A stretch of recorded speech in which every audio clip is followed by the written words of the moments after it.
شادی کی رات میرے شوہر نے میرے کپڑے اتار کر مجھے برہنہ کر دیا۔ روزانہ وہ مجھے برہنہ کر دیتا اور باہر چلا جاتا۔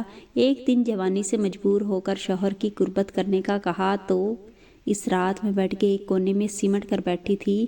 مجھ پر اس قدر خوف طاری تھا، یہ لگتا تھا کہ خوف کے مارے مر جاؤں گی۔ شاید جو کچھ میرے ساتھ ہوا وہ آج تک کسی بھی لڑکی کے ساتھ شادی کی رات کو نہ ہوا ہوگا۔ میں نہیں جانتی تھی شوہر کے نام پر مجھے ایک شفاق انسان ملے گا۔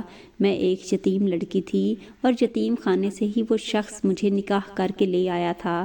میں جانتی تھی کہ میرا آگے پیچھے کوئی ایسا نہیں جو کہ میرے شوہر سے اس کے رویے کے باعث برس کر سکے۔ بے بسی، مجبوری میرے پاؤں کی سب سے بڑی زنجیر بن گئی تھی۔ شادی کی رات میں نے بہت زیادہ خواب تو نہ دیکھے تھے، کیونکہ میں جانتی تھی کہ میں ایک یتیم خانے سے آئی ہوں۔ ہمارے لیے تو یہی بہت ہوتا ہے کہ ایک سہارا ہمیں مل جائے۔ وہ شخص 40 کے لگ بھگ تھا، دیکھنے میں بھی قبول صورت اور مناسب، لیکن میں 20 سال کی خوبصورت الہڑ حسینہ تھی۔ میرا عروسی لباس بھی میرے ہونے والے شوہر نے یتیم خانے کے انچارج سے لیا تھا۔ میں نے وہ پہن لیا۔ میری ہمجولیوں نے مجھے تیار بھی کر دیا تھا۔ میں نے اس شخص کو نکاح کے بعد اس وقت دیکھا جب وہ مجھے اپنے گھر رخصت کروا کر لے آیا۔ رخصتی کے وقت اس نے مجھے برقع پہننے کو کہہ دیا۔ بہرحال میں روتے دھوتے اپنی ہمجولیوں سے بچھڑ کر اکمل کے ساتھ اس کے گھر آئی تھی۔ وہ ایک متوسط گھرانے سے تعلق رکھتا تھا، گھر میں اکیلا ہی رہتا تھا، لیکن گھر ایک اچھے پوش علاقے میں تھا۔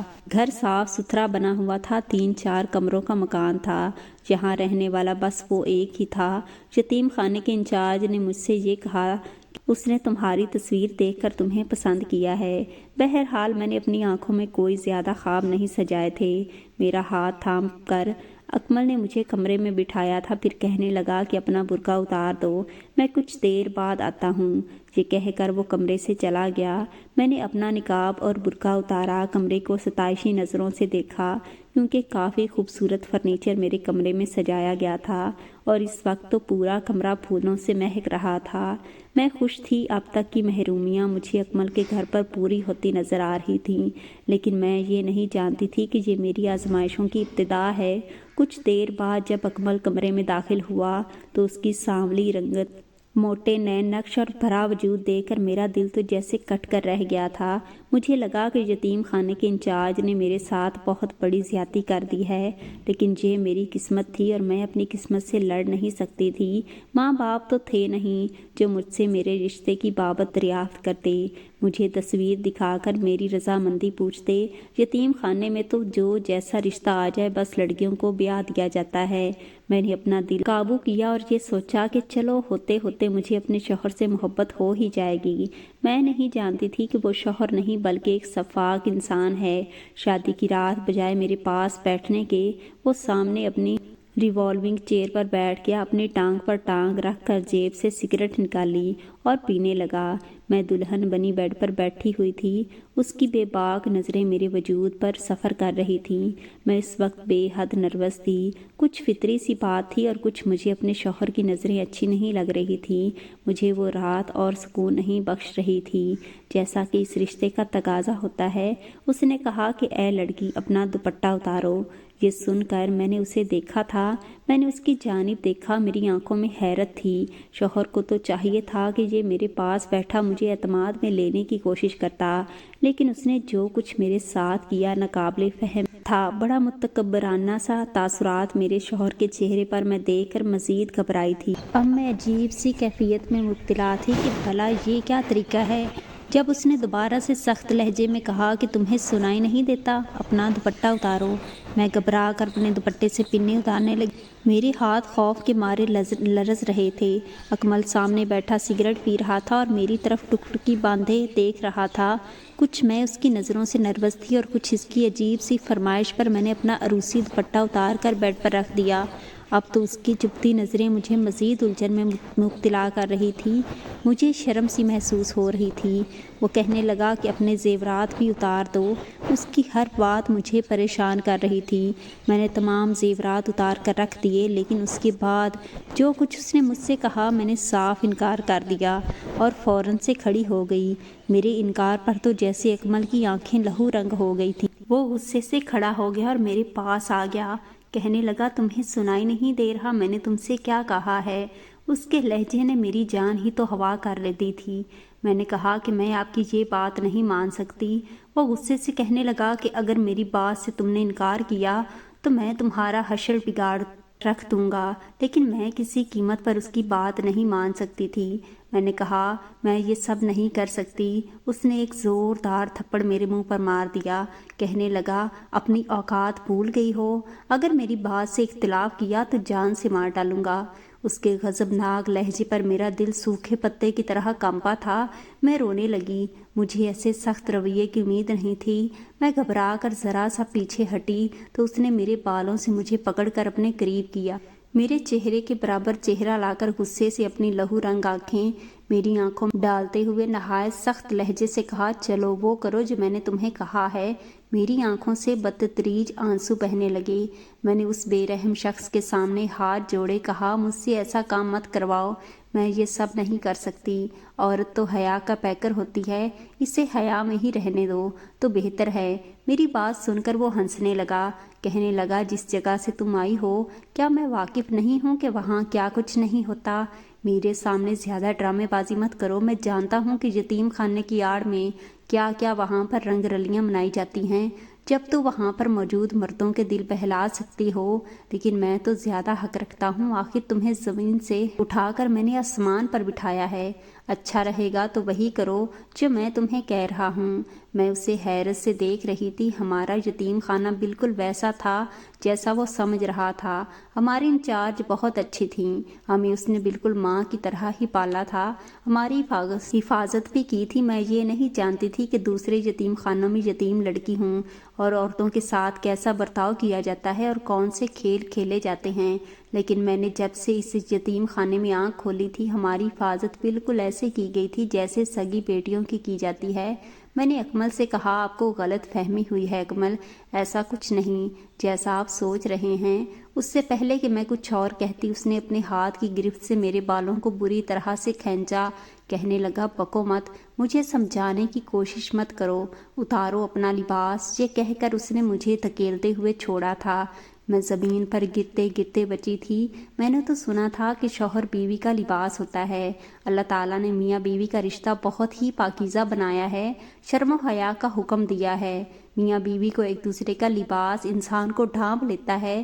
یہ میرا کیسا شوہر تھا جو مجھے بے حجاب کرنے پر تلا ہوا تھا، وہ بھی یوں۔ میں فوراً کمرے سے باہر نکل گئی۔ میں ایک محفوظ پناہ چاہتی تھی جو مجھے اس گھر میں نصیب نہ تھی، لیکن میں شاید اتنی خوش نصیب نہ تھی۔ وہ شخص فوراً سے میرے پیچھے لپکا اور مجھے بازو سے پکڑ کر گھسیٹتے ہوئے کمرے میں لے آیا۔ میں چیخنے چلانے لگی، کہنے لگی مجھے چھوڑ دو، میں تمہارے ساتھ زندگی نہیں گزار سکتی، مجھے واپس یتیم خانے چھوڑ دو۔ میرا یہ کہنا تھا کہ اس نے مجھے مارنا شروع کر دیا۔ اس نے میرے دونوں رخسار تھپڑ مار کر ظلم کر مجھے بیڈ پر دھکیل کر پھینکا اور اپنی جیب سے سگریٹ نکال کر جلائی۔ جلتے ہوئے سگریٹ سے میرا لہنگا جلانا شروع کر دیا۔ کہنے لگا یہ میں دیکھتا ہوں کہ تم کب تک میری بات نہیں مانتی۔ میں تو یہ سب دیکھ کر حواس باختہ ہو گئی تھی۔ میرا لہنگا پوری طرح سے جلنے لگا تھا۔ اس سے پہلے یہ لہنگے کے ساتھ میں بھی جلنا شروع ہو جاتی، میں نے اسے اتار دیا اور خود پر لحاف لے لیا۔ مجھے یوں بے بس دیکھ کر وہ ہنستا ہوا کمرے سے باہر نکل گیا۔ صبح کمرے میں آیا، اس کے ہاتھ میں ایک شاپر تھا، اس نے میرے منہ پر مار دیا۔ کہنے لگا اس میں چند جوڑے ہیں، اس سے پہن کر باہر آؤ، میں مجھے ناشتہ بنا کر دو۔ اس کا لہجہ ویسا ہی تھا، حقارت سے بھرا ہوا۔ میں نے اپنا لباس تبدیل کیا اور روتے ہوئے کمرے سے باہر آ گئی۔ سامنے چھوٹا سا کچن تھا۔ جب میں کچن میں آئی تو پورا کچن گندا ہو رہا تھا۔ سنک میں گندے برتن پڑے تھے، چولہے پر چائے والی کتیلی تھی جو کہ بری طرح سے جل کر کالی ہو چکی تھی۔ میں نے پورا کچن صاف کیا اور ناشتہ بنانے لگی۔ میں نے ناشتہ بنا کر سامنے ٹیبل پر رکھا، لیکن خود اس کے ساتھ بیٹھ کر ناشتہ نہیں کیا۔ کچن میں کھڑے کھڑے ناشتہ کیا اور پھر صفائی کرنے لگی۔ اس دوران میں یہ بھی دیکھ چکی تھی کہ کس کیبنٹ میں کون سا سامان پڑا ہے۔ وہ شخص ناشتہ کر کے کچن میں آ گیا۔ اسے اپنے پاس پا کر مجھے بس ایک ہی احساس ہوتا تھا اور وہ تھا خوف کا۔ وہ میرے پاس آ کر کہنے لگا کہ جو حرکت تم نے رات کو کی تھی، اگر تم نے آج بھی وہی دہرائی تو پورا کمرہ جلا کر راکھ کر دوں گا۔